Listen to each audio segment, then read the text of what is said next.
মৰমৰ অকণিখন এতিয়া চিপ চিপ চিপ চিপ কৰি বৰষুণ দিছে এই সন্ধিয়া সময়ত আৰু আগতে আমাৰ মা দেউতাহঁতে কৈছিলে বৰষুণ দিলে হেনো কিতাপ পঢ়িব লাগে নহ'লে কবিতা আওৰাব লাগে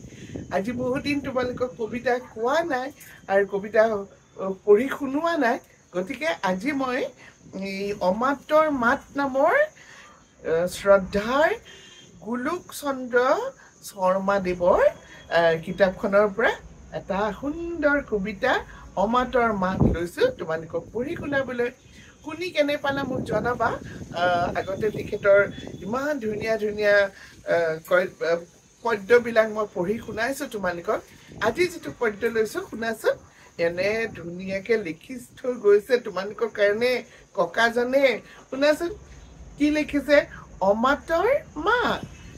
মা তুমি নেকান্দিবা মোৰ কথা ভাবি আমি ইয়াত সকলোটি আছো হাঁহি মাতি আমি কৰো আকাশত তৰাৰে ধেমালি ডাৱৰে ধুৱাই গা পানী ঢালি ঢালি আমাৰ বুকুত জ্বলে বিজুলীৰ জুই মেঘৰ গাজনি শুনি আমি থাকো শুই ৰাতি ৰাতি জোনবায়ে কয় সাধু কথা সূৰুজে জগাই দিয়ে নিতে ৰাতিপুৱা এইদৰে আমিবোৰে সকলোটি মিলি খেলিছো নতুন খেল পুৱা আৰু গধূলি কবিতাটো কেনেকুৱা লাগিলে তোমালোকৰ এইখিনিতে শেষ কবিতাটো কিন্তু ভাল লাগিল নে মাকক এটি সৰু শিশুৱে কথাখিনি কৈছে যে আমি কি কৰি আছো আমি পৃথিৱীত থাকি কি কৰি আছো তুমি আমাক দূৰৰ পৰা চাই আছা আৰু আমি এইবিলাকেই কাম কৰি আছো ভাল লাগিল নে তোমালোকৰ বাৰু কবিতাটো সৰু কবিতা আৰু ধুনীয়া ধুনীয়া কবিতা মই তোমালোকলৈ লৈ আহিম শুনি থাকিবা দেই আগতে মই পঢ়ি দিয়া কবিতা মুখস্থ কৰি কেইবাটাও